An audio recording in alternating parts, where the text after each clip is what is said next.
Pessoal, Durkheim é um dos principais clássicos da sociologia e analisou a sociedade observando o comportamento do indivíduo perante as pressões que ele sofre do coletivo, ou seja, do corpo social.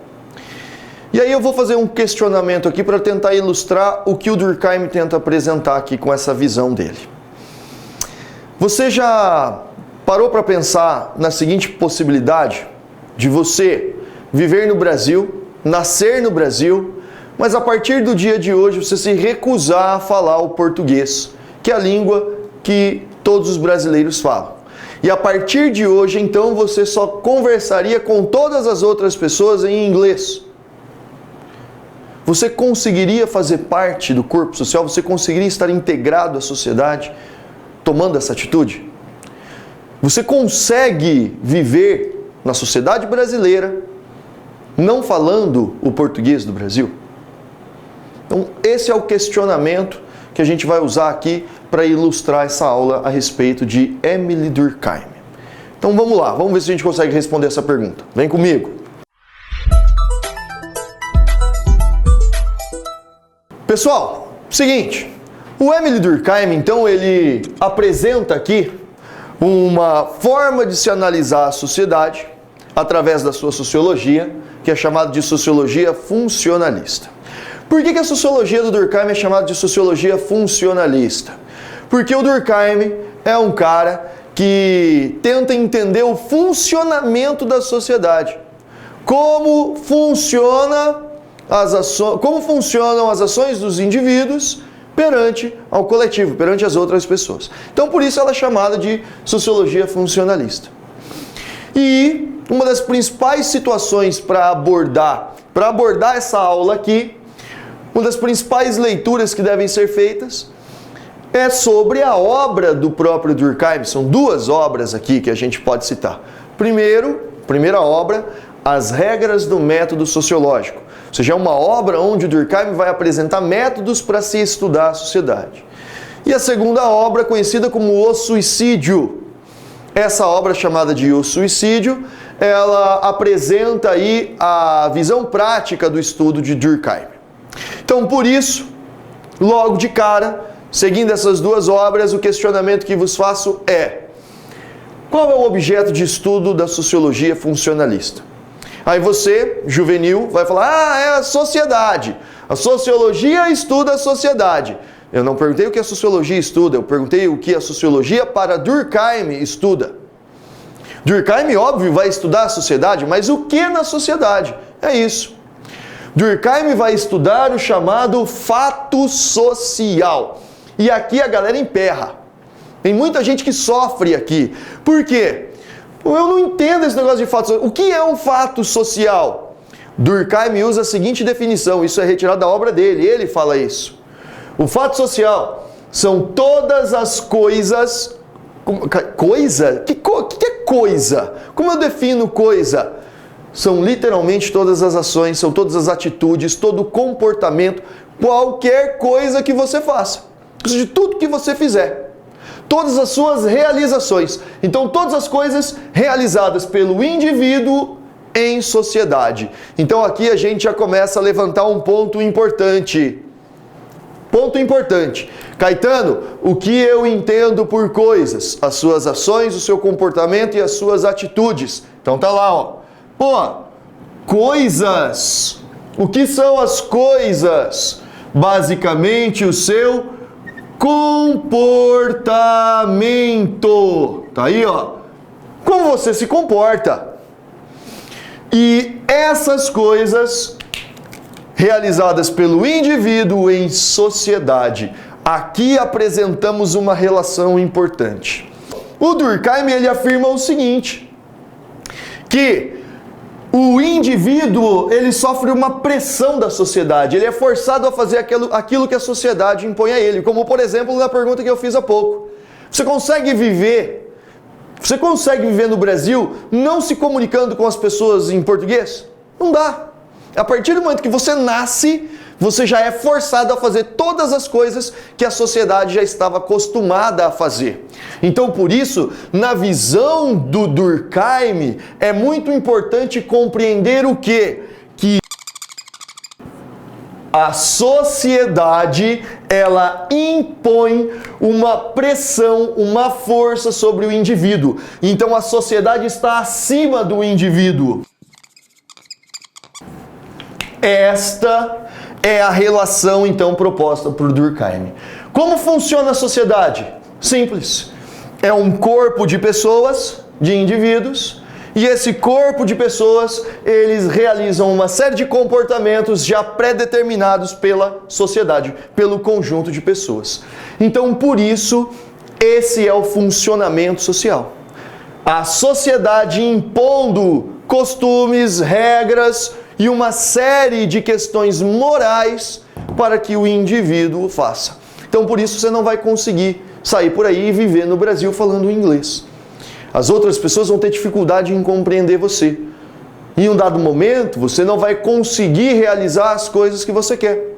Ali, ó, o seu comportamento, as suas ações, elas não vão ter finalidade. Elas não vão chegar a um fim, você não vai cumprir os seus objetivos. Porque você chegou num determinado lugar, você está precisando ser atendido numa loja para comprar algum objeto e o vendedor não consegue vender para você aquele objeto que você quer porque a comunicação entre vocês não é estabelecida. Para você conseguir comprar, é necessário falar o português. E você chegou lá falando inglês, então por isso não consegue comprar. Ou seja, por isso, todas as coisas que o indivíduo faz, todas as atitudes do indivíduo são chamadas de coisas. A maior parte das coisas que são feitas na sociedade são tratadas então como fato social. Mas, Caetano, como eu identifico um fato social? Como eu sei que determinada coisa é um fato social? E aí o Durkheim respondeu essa pergunta da seguinte forma: para você identificar um fato social, ele precisa apresentar aqui 3 características. Que características são essas? Primeiro ponto, um fato social ele precisa ser generalizado. O que eu entendo por generalizado? Que todas as pessoas devem fazer? Não. Se fosse todas as pessoas, ele seria um fato totalizante. Todos fazem. Ah, então quer dizer que é a maioria que faz. Não. Ele deveria ser um fato em que, aqui majoritário, em que a maioria das pessoas fazem. O que é então um fato generalizado? Ele acontece de uma maneira geral, ele está presente em vários níveis da sociedade. Então, por exemplo, o ato de jogar o lixo que você produz aí na sua sala de aula no cesto de lixo. Você tem 2 opções, tem aquele seu amigo porco sebo, que estuda do seu lado ali na sua carteira, que ele suja tudo em volta de você. Já você optou por recolher o lixo e levar até o cesto. Por que você leva o lixo até o cesto? Porque existe uma pressão da sociedade para que você realize essa ação. Ou seja, de uma maneira geral, o ato de jogar o lixo no lixo acontece na sua casa, com a sua família, da sua escola, que você estuda, na academia que você frequenta, em vários ambientes. Então ele é generalizado. Um outro exemplo um pouco mais polêmico. O racismo, Caetano. O ato de julgar alguém pela sua etnia é um fato social? Sim, é um fato social. Porque ele acontece de maneira generalizada. Por exemplo, não são todas as pessoas que são consideradas racistas. Não é a maioria das pessoas que são consideradas racistas. Mas o racismo existe. De uma maneira generalizada. Ele está presente em várias áreas da sociedade. E você, por hora, inclusive, se comporta de maneira racista e por hora se comporta de uma maneira que combate o racismo. Isso é algo natural. Porque o racismo foi construído num passado distante, fez parte da sociedade, essa ideia de que uma etnia é melhor do que a outra, foi construída num passado distante. Isso passou a fazer parte da sociedade. E quando você nasceu, essa ideia já existia e as pessoas já praticavam isso. Então, por isso, faz parte do meio social. E cabe a você como se relacionar com este fato social. Cabe a você se identificar ou não com este fato social. Então, essa é a ideia de ser generalizado. Todo fato social, ele é exterior. o que eu entendo como um fato exterior? Ele é exterior à minha vontade. A minha vontade é de deixar o lixo fora, sair jogando lixo para todo lugar e sujando os ambientes. Mas eu não posso. E por quê? Porque já é externo a mim a criação dessa regra de que todo lixo deve ser jogado no lixo. Portanto, tá ali, ó, ele é exterior. A sociedade criou essa regra e externamente a mim foi decidido isso.